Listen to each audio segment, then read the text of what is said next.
میں ایک مثال دیتا ہوں. شاہی محل میں بادشاہ بھی رہتا ہے, اسی محل میں اس کا باورچی بھی رہتا ہے نا, اسی محل میں جھاڑو دینے والا بھی رہتا ہے. محل تو ایک ہے نا, شان اپنی اپنی ہے, شان اپنی اپنی ہے.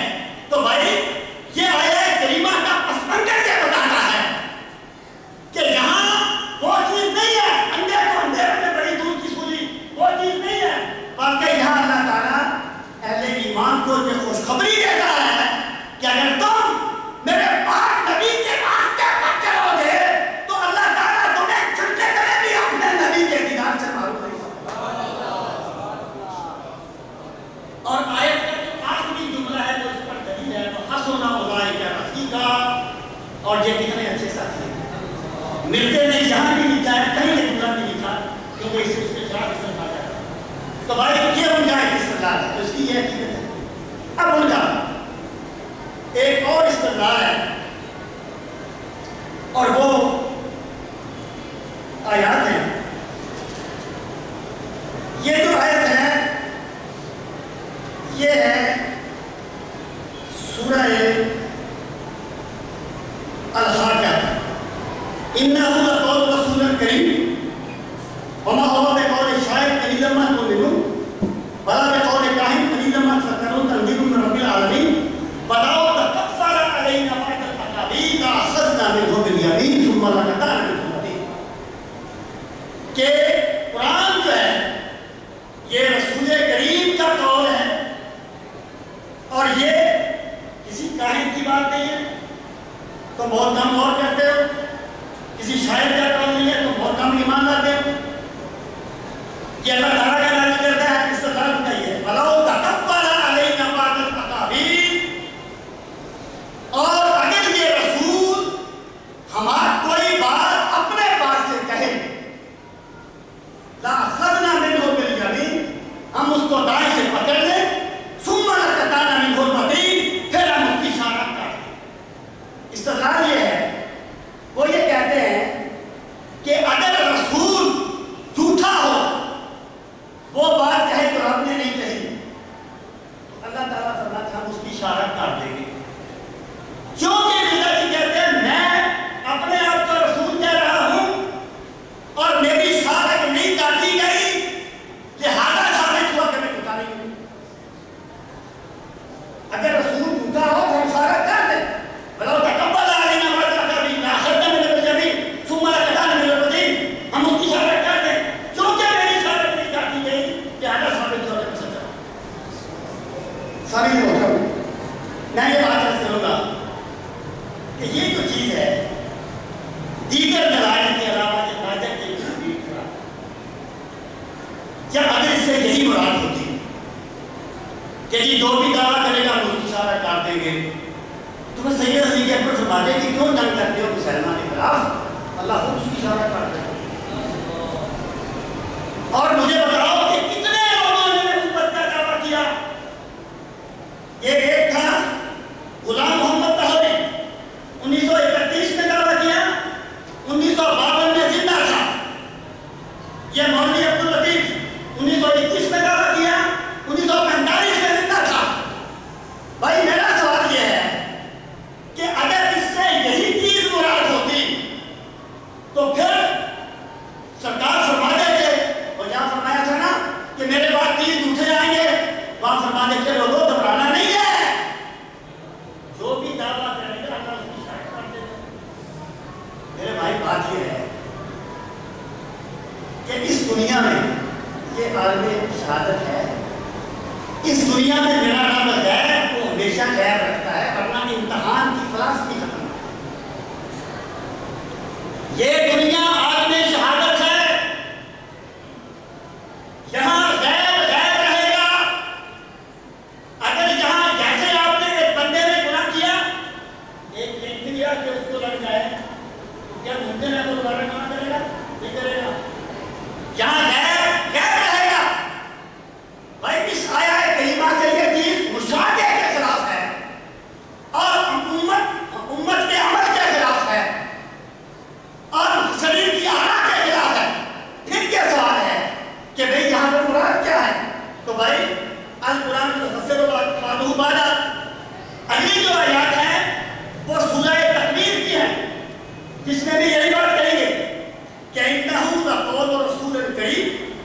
ذی قوہ عند ذی العرش مکین مطاع ثم امین وما صاحبکم بمجنون. یہ قرآن رسول کریم کا قول ہے. بہت قوت والا عرش عظیم کے پاس مطاع ہے، امین ہے، اور فرمانا وما صاحبکم بمجنون، اور تمہارے صاحب مجنون نہیں ہے. اس سے یہ چیز ثابت ہو گئی کہ رسول اور ہے، صاحب اور ہے. یہ سمجھے؟ انہ لقول رسول کریم، رسول اور ہے. رسول کی صفات کے بعد فرمایا کہ وما صاحبکم بمجنون، اور اے ایمان والو تمہارے صاحب مجنون نہیں ہے. ثابت ہوا کہ رسول اور ہے اور صاحب اور ہے. تو بھائی یہاں رسول سے مراد جبریل امین ہے. قصد ہے نا کہ اگر جبریل امین کوئی بات اپنے بات سے کہتے ہم اس کی اشارہ کر دیتے یہ وہی کہتے ہیں جو اللہ تعالیٰ ان پر نازل فرماتا ہے. یہ ان کا ایک استدلال ہے. سامعین محترم، یہ ایک بات کسی حد تک میں نے مکمل کر دی. اب میں دوسری بات یہ کرنا چاہتا ہوں کہ اگر بالفرض کسی نبی نے آنا بھی ہوتا، آپ یقین فرمائیں وہ ایک مرتبہ ایک مناظرہ ہو رہا تھا، میں نام تو نہیں لینا چاہتا. قادیانی مناظرہ میں اس نے کہا مناظرہ سے کہ نبی کی کم سے کم علامت کیا ہے، نبی کی کم سے کم نشانی کیا ہے. اب اس کا خیال تھا یہ کہے گا وہی ہے، تو میں کہوں گا پھر وہ تو وہی جانتا ہے کہ وہی آتی ہے نہیں آتی. اس مناظر نے یہ کہا کہ بھائی نبی کی کم سے کم علامت یہ ہے کہ وہ ایک شریف آدمی ہو. آپ یقین فرمائیں کہ میں کوئی بات اس کی کوشش کروں گا نہ پڑھوں گا، صرف اشارے کروں گا.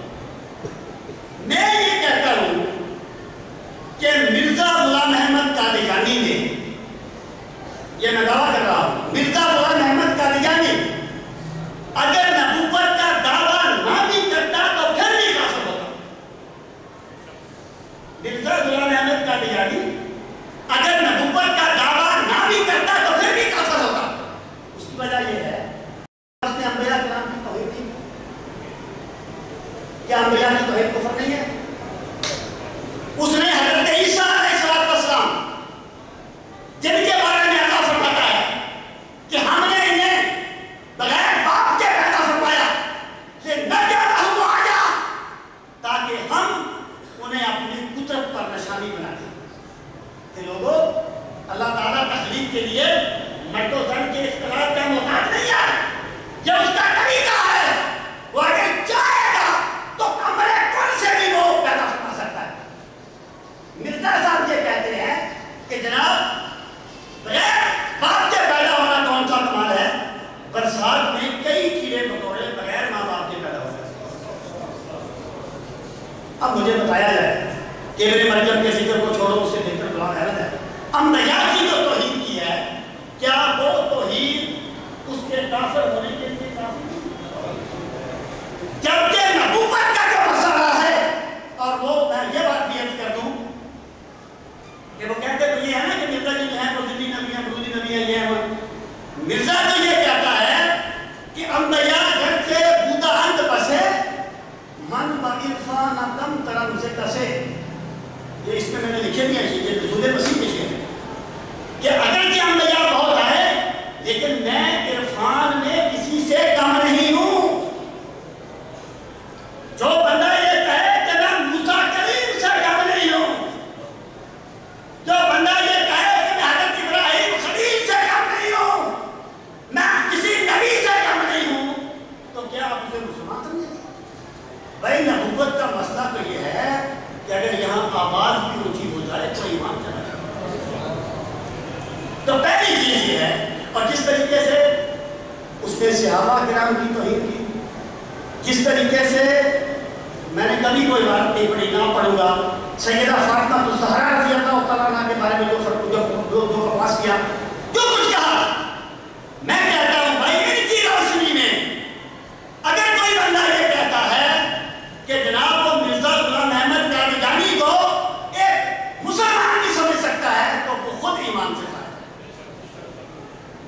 بات یہ ہے، ٹھیک ہے اختلاف ہو جاتے ہیں، لیکن مجھے بتاؤ کہ جو گندی گالیاں مرزا غلام محمد قادیانی نے دی وہ کسی شریف انسان کا طریقہ ہے؟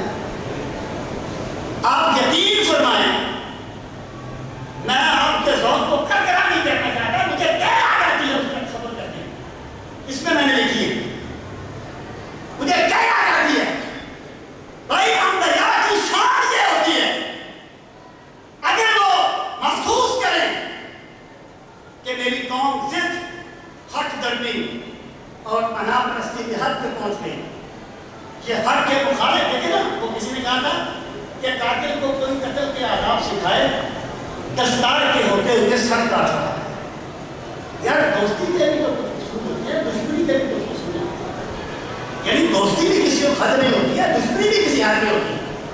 اب آپ کی دشمنی ہے، آپ کا اختلاف ہے، تو آپ دلیل سے اس سے اختلاف کریں، لیکن آپ مجھے یہ تو نہیں کہیں کہ وہ خنزیر کا بچہ ہو گیا ہے، جو ہمیں نہیں مانتے وہ خنزیروں کی اولاد ہو گئے۔ میں کہتا ہوں جو گندی گالیاں مرزا غلام احمد قادیانی نے دی ہیں اور تاجدار کلرا حضرت پیر مہر علی شاہ کے بارے میں جو اس نے غلیظ گالیاں دونوں بہنوں میں لکھی ہیں، اس کو دیکھتے ہوئے مرزا کو ایک شریف انسان ماننا بھی ممکن ہے۔ میں پڑھ نہیں رہا، میرا آپ کا ذوق کرکرا نہیں کرنا چاہتا، اور سامنے محترم تو یہ جو گفتگو ہے پھر اس کی باتوں کا تضاد ہے، اور جو اس کی مزہ کا خیز باتیں ہیں، یہ میں پڑھنا چاہتا تھا لیکن وقت نہیں ہے، یہ ساری چیزیں یہ بتاتی ہیں کہ وہ ایک شریف و طبع انسان بھی نہیں تھا۔ سامنے محترم اگلی بات میں یہ کہنا چاہتا ہوں کہ یہ بات میں نے کہیں ایک سیاستوں کے ساتھیوں کو مجبور کر کے کچھ اپنے گزارتے میں قائم کیا تھا۔ میرا موقف یہ ہے کہ مرزا غلام احمد قادیانی یہ کہتا ہے کہ میں حنفی ہوں، وہ کہتا ہے، ہم تو نہیں کہتے نا، وہ تو اپنے آپ کو مسلمان بھی کہتا ہے کہ جہاں اس کو مسلمان مانتے ہیں۔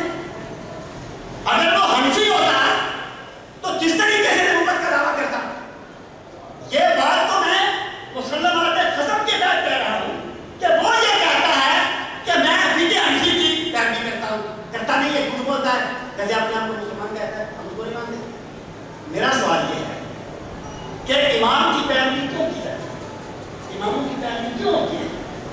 اس لیے ہوتی ہے کہ ہم یہ کہتے ہیں کہ قرآن و سنت میں جو رسوخ امام ابو حنیفہ کو ہے وہ مجھے نہیں ہے، اس لیے میں استدلال مسائل میں امام ابو حنیفہ کی پیروی کرتا ہوں۔ بھائی مجھے بتایا جائے جو نبی اپنے مسائل کو جاننے میں امام ابو حنیفہ کا محتاج ہے، اس کی نبوت کا ہم نے احاطہ کرنا ہے۔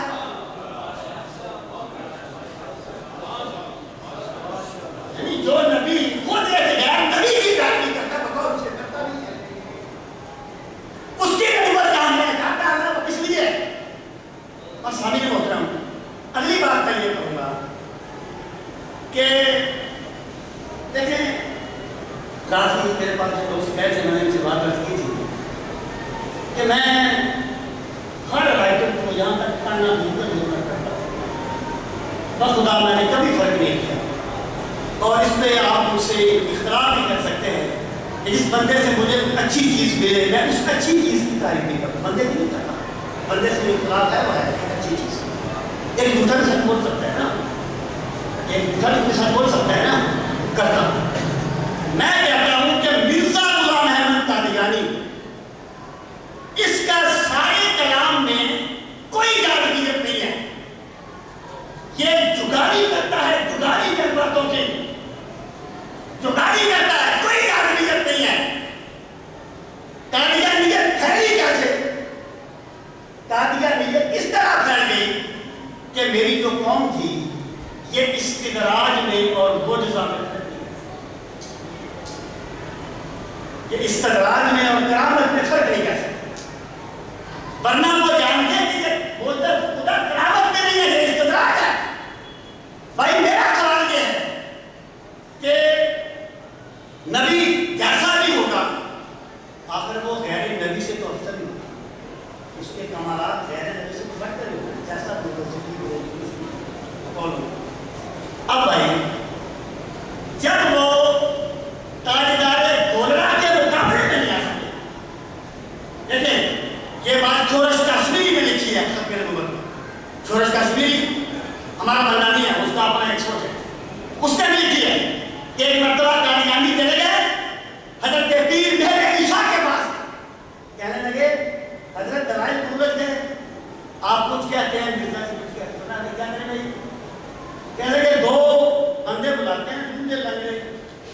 اپاہج معذور، ایک کے لیے آپ دعا کریں، ایک کے لیے مرزا جی کرتے ہیں، جس کی دعا سے وہ لولا لگنا ٹھیک ہوتا ہے وہ سچا ہوتا ہے۔ اب دیکھیے بھائی، یہ ہے استدراج کا جواب کرامت سے دینا، اور بخدا اگر استدراج کے مقابلے میں میرا دولے کا تاجدار کرام کہنا دکھاتا تو علماء دین سے یا مولویوں سے یہ قادیانی شراب تھمنے والا نہیں تھا۔ وہ کہتے ہیں بیٹھ جاؤ، لولے لگنے والے ہیں۔ پھر مجھ جیسا مولوی ہوتا کہتا کہ یار یہ کیا بات ہے، دلیل سے بات کرنا، یہ کیا بات ہے، لولے لگنے لے آؤ۔ اگر پیچھے ہٹا تو قادیانی شیر ہو جاتے ہیں۔ حضرت صاحب نے مقابلے نہیں ہے، پیر صاحب نے یہ نہیں فرمایا، آپ نے فرمایا کہ جا کے مرزا جی سے کہتا اگر مقابلے میں آ کے مردے بھی کیا کرتے ہیں تمہیں بے ہوئی آتا۔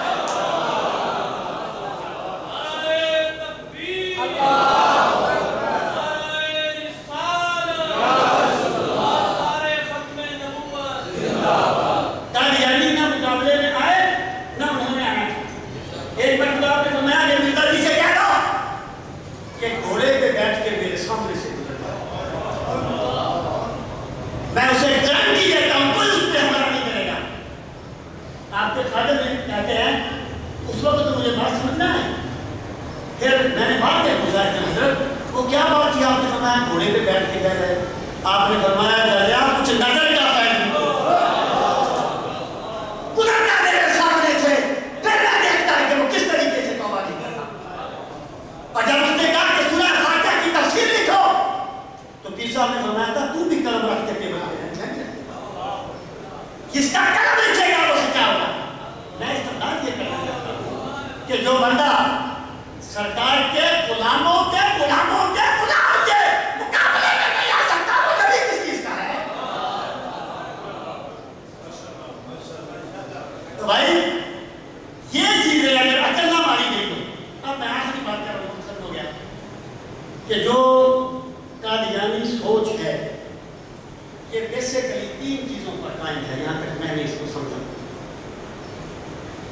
ایک چیز یہ ہے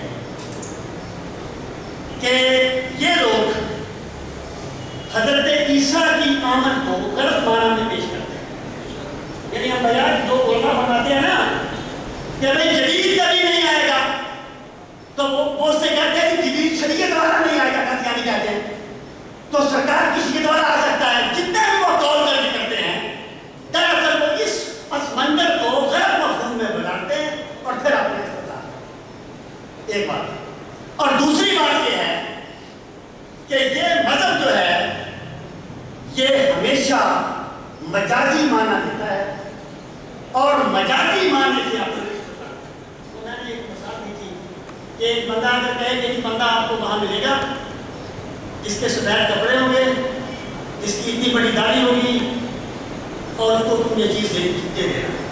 اب ایک بندہ ملے اور وہ اسے کہے کہ وہ چیز مجھے دے دے، وہ کہے گا اس کے بعد اس کے کپڑے سفید ہوں گے۔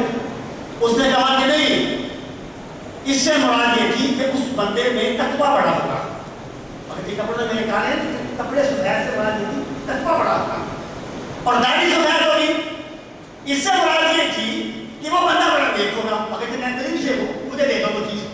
تو بھائی یہ جو یعنی ایک لفظ کو آپ کو کہیے کہ تعبیر کے معنی میں کر لینا، اور یہ جو مذہب ہے یہ دلیل پر قائم نہیں ہے، یہ تعبیر پر قائم ہے۔ اقبال نے ایک بات کہی تھی، اس کا نام تھا پنجابی مسلمان۔